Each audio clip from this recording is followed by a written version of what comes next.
दोपहर 45 डिग्री की तपती धूप और तुम ट्रैफिक में बाइक पर अटके, पसीना बॉडी से चिपक रहा है और दिमाग लिटरली फ्राई हो रहा है। घर पहुंचते ही तुम चिल्लाते हो, यार ये बॉडी इतनी भड़क क्यों रही है। रात को भी पैर जलते हैं जैसे कोल पे चल रही हो और नींद गायब है। भाई ये सिर्फ तुम फील नहीं कर रहे हो, हर दूसरा बंदा ऐसे ही स्ट्रगल कर रहा है। गर्मी में ना लगता है जैसे बॉडी का इंटरनल एसी पूरा शॉर्ट सर्किट हो गया हो। रेस्टलेसनेस, आंखों में जलन, नाक सूखना, मूड का ऑफ होना या गुस्सा आना, बेचैनी लगना, पेट में जलन होना, सब कुछ इसका रिजल्ट है। ये सिम्टम्स आप भी देख लीजिए कि कहीं आप में तो नहीं दिख रहे। अगर इन बताए सिम्टम में से आप में कोई नजर आते हैं तो भाई ये सब कोई मामूली बात नहीं है, ये सब बॉडी हीट के क्लासिक सिम्टम्स हैं। अगर इसे रोका नहीं गया तो धीरे धीरे पेट, स्किन, लीवर और यहाँ तक कि सोचने की ताकत तक को नुकसान पहुंचाता है। पर सवाल यह है, आखिर ये बॉडी हीट बढ़ क्यों जाती है? आज इसको लॉजिकल प्लस मस्ती भरे अंदाज में समझेंगे। साइंस भी आएगा, आयुर्वेदा भी और कुछ लाइफ सेविंग देसी नुस्खे भी। अब समझने वाली बात, गर्मी में बॉडी हीट क्यों बढ़ जाती है? इसके 4 मेन रीजन है दोस्तों, ध्यान से देखिए। एनवायरमेंट, मेटाबॉलिज्म, हाइड्रेशन और हार्मोन्स। इन्वायरमेंट यानी मौसम का असर। बाहर जब टेम्परेचर हाई है, सोच लो दिल्ली की लू या राजस्थान की धूप, तो हमारी बॉडी भी उस हीट को एब्जॉर्ब करके गर्म हो जाती है। मतलब धूप में निकलोगे तो पकोगे। साइंस भी यही कहता है। एक्सट्रीम केसेस में ज्यादा देर धूप में रहने से हीट स्ट्रोक का रिस्क भी है। Metabolism and activity. हमारी बॉडी एक इंजन की तरह है, खाना बर्न करके एनर्जी बनाती है जिससे हीट निकलती है। समर में अगर तुम जिम करो या बाहर क्रिकेट खेलो, एक्स्ट्रा मूवमेंट से और हीट प्रोड्यूस होगी।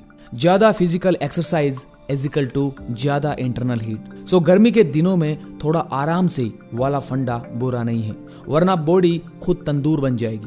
बॉडी को ठंडा रखने का सबसे बड़ा हाथ है पानी। पानी कम तो भाई बॉडी का इंटरनल कूलेंट खत्म। पसीना बंद कर ये अंदर की गर्मी बाहर निकालता है, लेकिन डिहाइड्रेशन, पानी की कमी हो गई तो कूलिंग सिस्टम धक्का खा जाएगा। स्टडीज कहती हैं कि डिहाइड्रेशन से इंटरनल टेम्परेचर और हार्ट रेट दोनों शटअप करते हैं। Hormonal imbalance. कभी कभी हमारे हार्मोन्स भी बॉडी की गर्मी बढ़ा देते हैं। एग्जाम्पल के लिए अगर थायराइड ग्लैंड ओवर एक्टिव हो जाए, हाइपर थायराइड, तो मेटाबॉलिज्म फास्ट होकर बॉडी वार्म अप मोड में चलती रहेगी। इसीलिए जिनको थायराइड प्रॉब्लम होती है उन्हें जरा सी गर्मी भी ज्यादा लगती है। ऊपर से अगर स्ट्रेस आ गया तो एड्रेनलिन हार्मोन तेज ब्लड फ्लो करवाता है, दिल तेज धड़कता है और बॉडी और ज्यादा हीट हो जाती है। गर्ल्स में पीरियड्स के आसपास भी हार्मोनल चेंजेस से हल्का बॉडी टेम्परेचर अप हो सकता है और मूड स्विंग भी साथ में आ जाते हैं। सिंपल शब्दों में, जब हार्मोन्स अपना लोचा करते हैं तब भी बॉडी हीट बढ़ जाती है।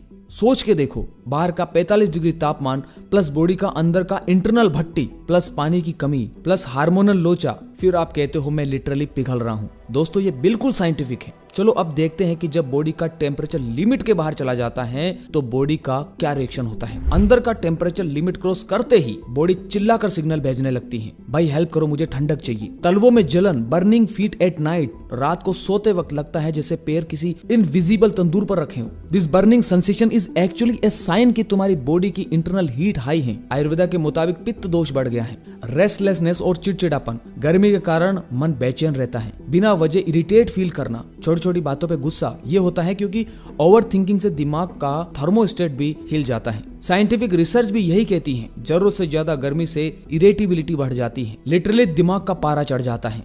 नाक का सूखना, ड्राई नॉइज। ऐसे कि कोल्ड एयर या बाहर की ड्राई हीट से नाक और गले की मेम्ब्रेन्स ड्राई हो जाती हैं। रिजल्ट, नाक सूखने लगती है। कभी कभी ब्लीडिंग, नाक से खून भी हो सकता है अगर बॉडी हीट बहुत ज्यादा हो तो। Nosebleed is a sign of extreme heat यानी पित्त बढ़ना। आंखों में जलन, आई इरेक्शन, आईज रेड और हैवी फील होना गर्मी में कॉमन है। बॉडी हीट बढ़ने से आंखों की ब्लड वेसल्स एक्सपेंड हो जाती है। लालिमा और इरिटेशन प्लस डिहाइड्रेशन से आंखें ड्राई और स्किन टाइम को मिलाकर आंखों का बुरा हाल हो जाता है। दोस्तों नींद का भाग जाना। जब बॉडी इंटरनली गर्म तवे की तरह हो रही हो तो नींद कहां से आए। रात भर उल्टा पुल्टा करवट बदलना, कंबल, फैन सब बेकार लगता है। पित्त यानी बॉडी हीट बढ़ने से feeling less sleep is required वाली स्टेट आ जाती है, मतलब नींद पूरी नहीं होती और थकावट अलग। एसिडिटी एंड पेट में जलन। स्टमक में एसिडिटी गर्मी में और ट्रिगर हो जाती है। हाई हीट से डाइजेस्टिव फायर, पित्त डिस्टर्ब होता है, ज्यादा एसिड प्रोड्यूस होता है, पेट में जलन, हीट बर्न, मुंह में कड़वापन। यह हाइपर एसिडिटी भी पित्त इनबैलेंस का साइन है। इसलिए गर्मी के मौसम में आपको स्पाइसी चीज से दूर रहने को बोलते हैं, नहीं तो पेट में अल्सर तक हो सकता है क्रोनिक एसिडिटी से।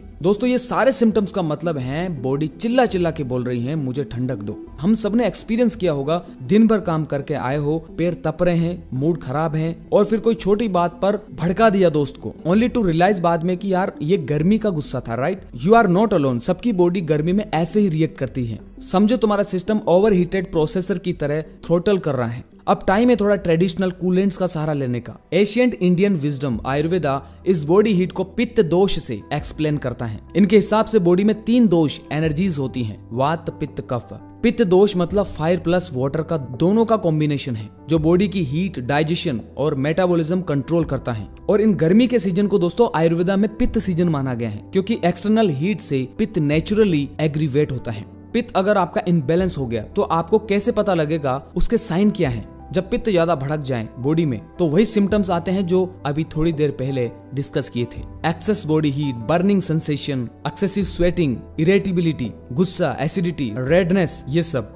आयुर्वेदा टेक्स्ट मेंशन करते हैं कि पित्त बढ़ने पर आदमी को कम नींद की जरूरत महसूस होती है और गुस्सा और चिड़चिड़ापन बढ़ जाता है। ठंडक की डिजायर भी बढ़ जाती है, मतलब ठंडा पानी, ऐसी कोल्ड ड्रिंक्स की क्रेविंग, क्योंकि बॉडी को उस फायर को बैलेंस करना है। अब आप सोचेंगे कि पित्त क्यों बढ़ता है? गर्मी का मौसम तो है ही, साथ में कुछ लाइफस्टाइल चीजें पित्त को और इग्नाइट करती है। तीखा, स्पाइसी, ऑयली खाना जैसे मिर्ची वाला समोसा, एक्स्ट्रा मसाला मोमोज, ये सब पित्त को फ्यूल देते हैं, लिटरली आग में घी डालने जैसा। एल्कोहल, सिगरेट, कैफीन, इनकी तासीर भी गर्म पित्त और बढ़ता है। स्ट्रेस और गुस्सा, इमोशनल हीट भी पित्त को स्पाइक करती है, इसलिए गुस्से में कान गर्म और चेहरा लाल हो जाता है। और हाँ, रात भर जागना, नाइट आउट्स या दिन भर स्क्रीन देखना, ये लाइफस्टाइल भी बॉडी को ओवरहीट कर देते हैं क्योंकि रेस्ट नहीं मिलता सिस्टम को। अब ऐसे में आयुर्वेदा क्या एडवाइस देता है? जब पित्त बढ़ जाए तो उसे शांत करो। The recommended cooling foods, climbing activities. Ayurveda कहता है नेचर में हर चीज का बैलेंस है दोस्तों। अगर बॉडी में आग बढ़ गई तो पानी से उसे शांत करो। नेक्स्ट सेक्शन में चलते हैं दादी नानी के नुस्खे और ट्रेडिशनल इंडियन सॉल्यूशन पे जो पित्त को शांत करके बॉडी हीट को कंट्रोल करते हैं। सोचो हमारे पुरखों ने गर्मी से लड़ने के लिए कितने प्यारे तरीके निकाले। जब साइंस इतना एडवांस नहीं था तब भी उन्हें पता था कि ठंडक का राज नेचर में ही छुपा है। ये जो नुस्खे हैं सिर्फ इलाज नहीं, एक तरह से अपनों का प्यार है जो जनरेशन टू जनरेशन ट्रांसमिट हुआ। अब हमारी बारी है उन्हें अपनाने की, अपनी भाषा में समझने की। गर्मी से लड़ने के लिए हम इंडियंस के पास खजाना है घरेलू नुस्खों का। ये सॉल्यूशन न सिर्फ लॉजिकल है बल्कि टेस्टी भी। चलो कुछ पॉपुलर रेमेडीज देखते हैं जिससे बॉडी की हीट को कर सकते हैं डिफीट। मक्खन मिश्री, फ्रेश व्हाइट मक्खन प्लस मिश्री यानी रॉक शुगर का कॉम्बो। दादी माँ कहती हैं सुबह 1-2 चम्मच खा लो। आयुर्वेदा माने की white butter is cooling and provides healthy fats और मिश्री अपने कूलिंग इफेक्ट्स और इंस्टेंट एनर्जी के लिए जानी जाती है। मिश्री खाने से बॉडी को एकदम ग्लूकोज मिलता है और ठंडक का एहसास होता है। लॉजिक ये है कि ये दोनों मिलके पित्त को शांत करते हैं। बटर इंटरनल लाइनिंग को स्मूथ करता है यानी एसिडिटी कम, मिश्री ठंडा करती है और बोनस ये कॉम्बो इतना यमी है कि आप खुद खुश हो जाएंगे। सेकंड रेमेडी है पंजीरी। ये नॉर्थ इंडिया की सबसे फेमस एनर्जी स्नैक है और इसको हर जन्माष्टमी में बनाया जाता है। घी, धनिया पाउडर, नट्स, गोंद इत्यादि से बनती है। ये पंजीरी बॉडी को अंदर से नरिश करती है बिना हीट बढ़ाए और बॉडी को ठंडक देती है, प्लस हाई कैलोरीज से वीकनेस दूर होती है। इस रेसिपी को आप घर पर कैसे बना सकते हैं उसका लिंक आपको डिस्क्रिप्शन में दिया गया है। ये नहीं बना सकते तो आंवला मिश्री और गुलकंद बॉडी की हीट को शांत करने के लिए भी बेस्ट है। आंवला ठंडक और इम्यूनिटी देता है, गुलकंद अंदर की जलन को शांत करता है। सवेरे 1 चम्मच आंवला मिश्री की मटके के ठंडे पानी के साथ लें। अगर ज्यादा हीट है तो दिन में 2 टाइम्स लें और गुलकंद दिन भर में कभी भी खा सकते हैं। बच्चे भी इसको बहुत पसंद करते हैं। असली सफेद चंदन अगर आप अफोर्ड कर सकते हैं तो ये बॉडी की एक्स्ट्रा हीट को कंट्रोल करता है। क्या करना है? चंदन को पत्थर पर घिस कर पेस्ट बना के फोरहेड या चेस्ट पर लगा लो। आयुर्वेद भी कहता है चंदन का काम है बॉडी को शांत और कूल करना, स्पेशली जब गर्मी हद पार कर जाए। आप इसका शरबत भी बना सकते हैं।